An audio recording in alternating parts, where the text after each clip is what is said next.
पठानकोट शहर के GNDU college में प्रिंसिपल समेत 7 लोगों पर दर्ज हुए मामले को लेकर कल ब्राह्मण सभा के प्रांगण में जनरल कैटेगरी की संस्थाओं की तरफ से प्रेस कॉन्फ्रेंस कर पर्चे की निंदा की गई थी और दोबारा जांच की मांग की गई थी, जिसको लेकर आज पीड़ित प्रोफेसर सुमन के हक में SC-BC भाईचारे की संस्थाओं की तरफ से उनके घर पर प्रेस कॉन्फ्रेंस का आयोजन किया गया, जिसमें बोलते हुए संस्थाओं के अगुओं ने कहा कि 2.5 महीने की जांच के बाद ही FIR दर्ज की गई है, पर कल जो भी इल्जाम संस्थाओं की तरफ से लगाए गए हैं वह सरासर झूठ हैं। उन्होंने कहा कि पुलिस ने कानून के दायरे में रहकर संविधान के अनुसार कार्रवाई की है। साथ ही उन्होंने कहा कि अगर कोई भी व्यक्ति प्रोफेसर सुमन के परिवार को ठेस पहुंचाने की कोशिश करेगा तो SC-BC भाईचारे की सारी संस्थाएं मिलकर उनका विरोध करेंगी।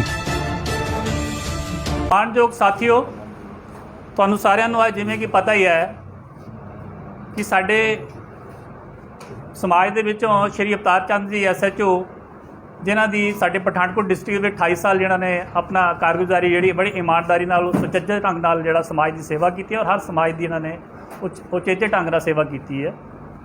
ਉਹਨਾਂ ਦੇ ਧਰਮ ਪਤਨੀ ਸੁਮਨ ਲਤਾ ਜੀ ਗੁਰੂ ਨਾਨਕ ਦੇਵ ਯੂਨੀਵਰਸਿਟੀ ਪਠਾਨਕੋਟ ਕਾਲਜ ਪਠਾਨਕੋਟ ਵਿੱਚ ਉਹ ਬਤੌਰ ਲੈਕਚਰਰ ਡਿਊਟੀ ਕਰਦੇ ਸੀ। ਉੱਥੇ ਇੱਕ ਬ੍ਰਾਹਮਣ ਸਭਾ ਔਰ ਦੂਸਰੀਆਂ ਜਿਹੜੀਆਂ ਸਵਰਨ ਉੱਚ ਕੈਟਾਗਰੀ ਦੀਆਂ ਜਿਹੜੀਆਂ ਜਾਤੀ ਦੇ ਕੁਝ ਟੀਚਰ ਸੀ ਉਹਨਾਂ ਨਾਲ ਜਿਹੜਾ ਬਿਹੇਵ ਜਿਹੜਾ ਮਾੜਾ ਕੀਤਾ ਗਿਆ ਹੈ, ਉਹਦੇ ਸੰਬੰਧ ਵਿੱਚ ਅੱਜ ਸਾਡੇ ਪਠਾਨਕੋਟ ਦੇ ਵਿੱਚ ਜਿਹੜੀਆਂ ਨੇ ਜਥੇਬੰਦੀਆਂ ਜਿਹੜੀਆਂ ਨੇ ਬਹੁਜਨ ਸਮਾਜ ਪਾਰਟੀ, ਰਵਿਦਾਸ ਸਮਾਜ ਸੰਸਥਾ, ਯੁਵਾ ਸੰਗਠਨ ਅਤੇ ਹੋਰ ਵੀ SC ਵਿੰਗ ਤੋਂ ਜਿੰਨੀਆਂ ਵੀ ਜਥੇਬੰਦੀਆਂ ਨੇ ਉਹ ਸਾਰੀਆਂ ਜਿਹੜੀਆਂ ਨਾ ਉਹਨਾਂ ਦੇ ਪੱਖ ਦੇ ਵਿੱਚ ਅੱਜ ਜਿਹੜੀਆਂ ਨਾ ਉਹ ਇਕੱਠੀਆਂ ਹੋਈਆਂ ਨੇ। ਅਸੀਂ ਇਸ ਜਿਹੜੀ ਵਾਰਦਾਤ ਨੂੰ ਜਿਹੜਾ ਹੈ ਉਹ ਸਮਝਣ ਵਾਸਤੇ ਅੱਜ ਜਿਹੜੀ ਪੂਰੀ ਨਚਿੱਤੇ 'ਤੇ ਪਹੁੰਚੇ ਹਾਂ ਕਿ ਇਹ ਜਿਹੜਾ ਕੱਲ੍ਹ ਇਹਨਾਂ ਨੇ ਅਸ਼ਵਨੀ ਕੁਮਾਰ ਜੀ ਬ੍ਰਾਹਮਣ ਸਭਾ ਦੇ ਪ੍ਰਧਾਨ ਜਿਹੜੇ ਨੇ ਉਹਨਾਂ ਨੇ ਜਿਹੜਾ ਹੈ ਸਾਡੇ ਸਮਾਜ ਪ੍ਰਤੀ ਜਿਹੜਾ ਬੜੇ ਅਪਸ਼ਬਦ ਬੋਲੇ ਗਏ ਹੈਗੇ ਨੇ ਔਰ ਉਹਨਾਂ ਅਪਸ਼ਬਦਾਂ ਦੀ ਅਸੀਂ ਨਿਖੇਧਿਆ ਕਰਨ ਵਾਸਤੇ ਅੱਜ ਜਿਹੜਾ ਇਕੱਠ ਕੀਤਾ ਹੈਗਾ। ਮੈਂ ਬੇਨਤੀ ਕਰਾਂਗਾ ਕਿ ਕੇਵਲ ਕ੍ਰਿਸ਼ਨ ਜੀ ਰਵਿਦਾਸ ਪਠਾਨਕੋਟ ਸਭਾ ਤੋਂ ਆਏ ਹੋਏ ਨੇ ਸਾਡੇ ਵਿੱਚ, ਉਹ ਆਪਣੇ ਵਿਚਾਰ ਰੱਖਣਗੇ। ਉਸ ਤੋਂ ਬਾਅਦ ਸਾਡੇ ਕੋਲ ਅਵਤਾਰ ਸਿੰਘ ਜੀ ਸਾਬਕਾ SHO ਉਹ ਵੀ ਸਾਡੇ ਵਿੱਚ ਹੈਗੇ ਨੇ। ਕਰਨੈਲ ਚੰਦ ਜੀ ਬਹੁਜਨ ਸਮਾਜ ਪਾਰਟੀ ਦੇ ਪ੍ਰਧਾਨ ਪਠਾਨਕੋਟ ਦੇ, ਇਹ ਵੀ ਸਾਡੇ ਕੋਲ ਆਪਣੇ ਵਿਚਾਰ ਰੱਖਣਗੇ। ਸੋ ਮੈਂ ਕੇਵਲ ਜੀ ਨੂੰ ਬੇਨਤੀ ਕਰਾਂਗਾ ਕਿ ਕੇਵਲ ਜੀ ਆਪਣੇ ਵਿਚਾਰ ਰੱਖੇ ਜਾ। ਸਾਰੀਆਂ ਹੀ ਸੰਸਥਾ ਦੇ ਆਏ ਹੋਏ ਸਾਥੀ, ਸਾਡੀ ਭੈਣ ਸੁਮਨ ਲਤਾ ਦੇ ਲਈ ਇੱਥੇ ਤੁਸੀਂ ਪਹੁੰਚੋ, ਤੁਹਾਡਾ ਸਾਰਿਆਂ ਦਾ ਧੰਨਵਾਦ। ਔਰ ਅਸੀਂ ਨਿਆਂ ਦੀ ਗੱਲ ਕਰਨੀ ਹੈ ਕਿਉਂਕਿ ਅਸੀਂ ਸੰਵਿਧਾਨ ਨੂੰ ਮੰਨਣ ਵਾਲੇ ਲੋਕ ਹੈ। ਅਸੀਂ ਸੰਵਿਧਾਨਿਕ ਦਾਇਰੇ ਦੇ ਵਿੱਚ ਹੀ ਰਹਿ ਕੇ ਗੱਲ ਕਰਨੀ ਹੈ। ਅਸੀਂ ਪਹਿਲਾਂ ਤਾਂ ਪੁਲਿਸ ਪ੍ਰਸ਼ਾਸਨ ਪਠਾਨਕੋਟ ਦਾ ਧੰਨਵਾਦ ਕਰਦੇ ਹਾਂ ਕਿ ਜਿਨ੍ਹਾਂ ਨੇ 2.5 ਮਹੀਨੇ ਦੀ ਇਨਕੁਆਇਰੀ ਤੋਂ ਬਾਅਦ ਇਹ ਜਿਹੜਾ ਪਰਚਾ ਦਰਜ ਕਰਾਇਆ, ਉਹਨਾਂ ਦਾ ਬਹੁਤ ਧੰਨਵਾਦ ਹੈ। ਕਿਉਂਕਿ ਪੁਲਿਸ ਪ੍ਰਸ਼ਾਸਨ ਅਗਰ ਕਾਰਵਾਈ ਨਾ ਕਰੇ ਤਾਂ ਇਹੋ ਜਿਹੇ ਬਹੁਤ ਸਾਰੇ ਲੋਕ ਇੱਥੇ ਬੈਠੇ ਹੈ ਜਿਹੜੇ 1950 ਤੋਂ ਪਹਿਲਾਂ ਜੋ ਸੀਨ ਸੀ, ਜੋ ਦਲਿਤਾਂ ਨਾਲ ਹੁੰਦੇ ਸੀ, ਜੋ SC-BC ਨਾਲ ਹੁੰਦੇ ਸੀ, ਉਹ ਦੇਖਣਾ ਚਾਹੁੰਦੇ ਹੈ। ਬੜੇ ਅਫਸੋਸ ਦੀ ਗੱਲ ਹੈ ਕਿ ਭੈਣ ਸੁਮਨ ਲਤਾ ਜੀ ਉਸੇ ਹੀ ਕਾਲਜ ਦੇ ਜਿਹੜੇ ਬੱਚੇ ਹੈ ਉਹ ਉਹਨਾਂ ਨਾਲ ਬਿਹੇਵ ਕਰ ਰਹੇ ਹੈ, ਬਦਤਮੀਜੀ ਕਰ ਰਹੇ ਹੈ।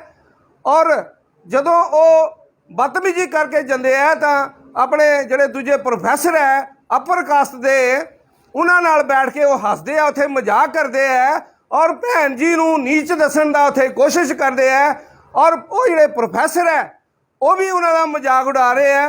ਇਹ ਬੜੇ ਦੁੱਖ ਦੀ ਗੱਲ ਹੈ ਕਿ ਅੱਜ ਵੀ ਸਾਡੇ ਭਾਰਤ ਦੇ ਵਿੱਚ, ਸਾਡੇ ਪੰਜਾਬ ਦੇ ਵਿੱਚ ਇਹ ਜਿਹੜਾ ਜਾਤੀਵਾਦ ਫੈਲ ਰਿਹਾ, ਇਹ ਸਾਡੇ ਲਈ ਕੋਈ ਅੱਛਾ ਸੰਕੇਤ ਨਹੀਂ ਹੈ। ਇਸ ਵਾਸਤੇ ਮੈਂ ਪਠਾਨਕੋਟ ਦੇ ਨਿਵਾਸੀਆਂ ਨੂੰ ਬੇਨਤੀ ਕਰਨਾ ਚਾਹੂੰਗਾ ਕਿ ਇਹਦੀ ਜਿੰਨੀ ਨਿਖੇਧੀ ਕੀਤੀ ਜਾਏ ਉਨੀ ਘੱਟ ਹੈ। ਔਰ ਉਸ ਤੋਂ ਬਾਅਦ ਜਦੋਂ ਭੈਣ ਜੀ ਸਾਡੇ ਪ੍ਰਿੰਸੀਪਲ ਕੋਲ ਜਾਂਦੇ ਹੈ, ਪ੍ਰਿੰਸੀਪਲ ਸਾਹਿਬ ਨੂੰ ਕਹਿੰਦੇ ਹੈ ਕਿ ਮੇਰੀ ਜਾਤੀ ਨੂੰ ਇੱਥੇ ਬੁਲਾ ਕੇ ਤੇ ਮੈਨੂੰ ਬੇਇੱਜ਼ਤ ਕੀਤਾ ਜਾ ਰਿਹਾ, ਮੇਰੀ ਰੱਖਿਆ ਕਰੋ, ਤਾਂ ਪ੍ਰਿੰਸੀਪਲ ਜਿਹੜਾ ਇਹ ਗੱਲ ਕਹਿੰਦਾ ਹੈ ਕਿ ਮੇਰੇ ਬੋਰਡ 'ਤੇ ਸ਼ਰਮਾ ਲਿਖਿਆ ਹੋਇਆ, ਤੇ ਜੇ ਤੁਸੀਂ ਚਮਾਰ ਹੈ ਤਾਂ ਤੁਹਾਨੂੰ ਚਮਾਰ ਨਹੀਂ ਕਹਿਣਾ ਤਾਂ ਹੋਰ ਕੀ ਕਹਿਣਾ। ਇਹੋ ਜਿਹਾ ਪ੍ਰਿੰਸੀਪਲ ਜਿਹੜਾ ਬੱਚਿਆਂ ਦੇ ਪੜ੍ਹਾ ਰਿਹਾ, ਉਹ ਬੱਚੇ ਉਸ ਕਾਲਜ 'ਚੋਂ ਕੀ ਸਿੱਖ ਕੇ ਜਾਣਗੇ ਔਰ ਇਸ ਦੇਸ਼ ਦਾ ਸਾਡਾ ਭਵਿੱਖ ਕੈਸਾ ਹੋਏਗਾ। ਅਸੀਂ ਕਹਿੰਦੇ ਅਸੀਂ ਸਾਰੇ ਹਿੰਦੂ हैं ਤਾਂ क्या ਇਹ ਹਿੰਦੂ ਧਰਮ ਦੇ ਉੱਪਰ ਬਹੁਤ ਬੜਾ ਕਲੰਕ ਨਹੀਂ ਹੈ ਜਾਤੀਵਾਦ। ਇਸ ਵਾਸਤੇ ਅਗਰ ਅਸੀਂ ਆਪਣੇ ਦੇਸ਼ ਨੂੰ ਬਚਾਉਣਾ ਹੈ, ਆਪਣੇ ਪਠਾਨਕੋਟ ਨੂੰ ਬਚਾਉਣਾ ਹੈ, ਆਪਣੇ ਪੰਜਾਬ ਨੂੰ ਬਚਾਉਣਾ ਹੈ, ਸਾਨੂੰ ਇਸ ਗੱਲ ਦੀ ਨਿਖੇਧੀ ਕਰਨੀ ਪਏਗੀ। ਅਸੀਂ ਇਨਸਾਨ ਹੈ, ਕੋਈ ਬ੍ਰਾਹਮਣ ਨਹੀਂ, ਕੋਈ ਕਸ਼ਤਰੀ ਨਹੀਂ, ਕੋਈ ਵੈਸ਼ ਨਹੀਂ, ਕੋਈ ਸ਼ੂਦਰ ਨਹੀਂ। ਅਸੀਂ ਇਨਸਾਨ ਹੈ, ਪਹਿਲੇ ਇਨਸਾਨ ਬਣੀਏ, ਉਸ ਤੋਂ ਬਾਅਦ ਉੱਚੀ ਜਾਤੀ ਕਿਹਦੀ ਹੈ? ਬਾਬਾ ਸਾਹਿਬ ਡਾਕਟਰ ਅੰਬੇਡਕਰ ਦੀ ਉੱਚੀ ਜਾਤੀ ਹੈ, ਜਿਹਨੂੰ ਸਾਰਿਆਂ ਨੂੰ ਸਮਾਨਤਾ ਦਿੱਤੀ ਹੈ। ਇਸ ਦੇਸ਼ ਦੇ ਵਿੱਚ ਇਸ ਸੰਵਿਧਾਨ ਨੂੰ ਲਾਗੂ ਕਰਨ ਤੋਂ ਬਾਅਦ ਅਸੀਂ ਆਪਣੇ ਦੇਸ਼ ਨੂੰ ਬਚਾਉਣਾ ਹੈ, ਆਪਣੇ ਪਠਾਨਕੋਟ ਨੂੰ ਬਚਾਉਣਾ ਹੈ, ਆਪਣੇ ਪੰਜਾਬ ਨੂੰ ਬਚਾਉਣਾ ਹੈ। ਸਾਨੂੰ ਇਸ ਗੱਲ ਦੀ ਨਿਖੇਧੀ ਕਰਨੀ ਪਏਗੀ। ਅਸੀਂ ਇਨਸਾਨ ਹੈ, ਕੋਈ ਬ੍ਰਾਹਮਣ ਨਹੀਂ, ਕੋਈ ਕਸ਼ਤਰੀ ਨਹੀਂ, ਕੋਈ ਵੈਸ਼ ਨਹੀਂ, ਕੋਈ ਸ਼ੂਦਰ ਨਹੀਂ। ਅਸੀਂ ਇਨਸਾਨ ਹੈ, ਪਹਿਲੇ ਇਨਸਾਨ ਬਣੀਏ, ਉਸ ਤੋਂ ਬਾਅਦ ਉੱਚੀ ਜਾਤੀ ਕਿਹਦੀ ਹੈ? ਬਾਬਾ ਸਾਹਿਬ ਡਾਕਟਰ ਅੰਬੇਡਕਰ ਦੀ ਉੱਚੀ ਜਾਤੀ ਹੈ, ਜਿਹਨੂੰ ਸਾਰਿਆਂ ਨੂੰ ਸਮਾਨਤਾ ਦਿੱਤੀ ਹੈ। ਇਸ ਦੇਸ਼ ਦੇ ਵਿੱਚ ਇਸ ਸੰਵਿਧਾਨ ਨੂੰ ਲਾਗੂ ਕਰਨ ਤੋਂ ਬਾਅਦ ਜਿਹੜੇ ਅੱਜ ਜਿਨ੍ਹਾਂ ਬੱਚਿਆਂ ਨੂੰ ਸਕੂਲਾਂ ਦੇ ਵਿੱਚ ਪਾਣੀ ਨਹੀਂ ਸੀ ਪੀਣ ਦਿੱਤਾ ਜਾਂਦਾ, ਅੱਜ ਉਹ ਬੱਚੇ ਪੜ੍ਹ ਕੇ ਇਹਨਾਂ ਸਕੂਲਾਂ ਦੇ ਵਿੱਚ ਟੀਚਰ ਲੱਗੇ ਹੋਏ ਆ, ਜਿਹੜੇ ਇਹਨਾਂ ਲੋਕਾਂ ਨੂੰ ਮਨੂਵਾਦੀਆਂ ਨੂੰ ਅੱਜ ਵੀ ਬਰਦਾਸ਼ਤ ਨਹੀਂ ਹੋ ਰਹੇ। ਔਰ ਜਿਹੜੇ ਲੋਕ ਸਾਡੇ ਕਾਨੂੰਨ ਦੇ ਦਾਇਰੇ ਦੇ ਵਿੱਚ ਰਹਿ ਕੇ ਆਪਣੀ ਹਿਫਾਜ਼ਤ ਕਰਨਾ ਚਾਹੁੰਦੇ ਆ, ਅਸੀਂ ਧੰਨਵਾਦ ਕਰਨੇ ਆ ਪੁਲਿਸ ਦਾ ਕਿ ਉਹ ਉਸ ਕਾਨੂੰਨੀ ਦਾਇਰੇ ਦੇ ਵਿੱਚ ਅਗਰ ਕੋਈ ਅੜਚਨ ਆਉਂਦੀ ਹੈ ਤਾਂ ਇੱਥੇ ਐਸਸੀ ਬੀਸੀ ਸਮਾਜ ਨੂੰ ਡਰਾਇਆ ਨਾ ਜਾਏ, ਕਾਨੂੰਨ ਦੀ ਓਟ ਲੈ ਕੇ ਚਲਿਆ ਜਾਏ। ਔਰ ਅਸੀਂ ਇਸ ਭੈਣ ਜੀ ਦੇ ਨਾਲ ਖੜੇ ਹਾਂ। ਔਰ ਅਵਤਾਰ ਸਿੰਘ ਜੀ SHO, ਇਹਨਾਂ ਨੇ ਲੰਮਾ ਸਮਾਂ ਇੱਥੇ ਸਰਵਿਸ ਕੀਤੀ ਹੈ ਔਰ ਸਾਰੇ ਸਮਾਜਾਂ ਦਾ ਇਹਨਾਂ ਨੇ ਭਲਾ ਕੀਤਾ ਹੈ। ਔਰ ਇਹਨਾਂ ਨੂੰ ਵੀ ਇੱਥੇ ਡਰਾਇਆ ਧਮਕਾਇਆ ਨਾ ਜਾਏ। ਅਗਰ ਇਹਨਾਂ ਦੇ ਉੱਤੇ ਕੱਲ੍ਹ ਨੂੰ ਕੋਈ ਤਸ਼ੱਦਦ ਹੁੰਦੀ ਹੈ, ਅਸੀਂ ਸਾਰਾ ਸਮਾਜ ਇਹਨਾਂ ਦੇ ਨਾਲ ਹੈ।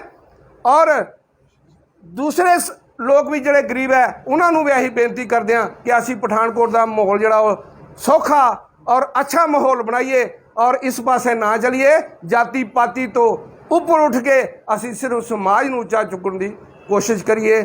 ਸਭ ਦਾ ਧੰਨਵਾਦ ਜੀ ਇੱਥੇ ਆਉਣ 'ਤੇ। ਜੈ ਭੀਮ, ਜੈ ਭਾਰਤ।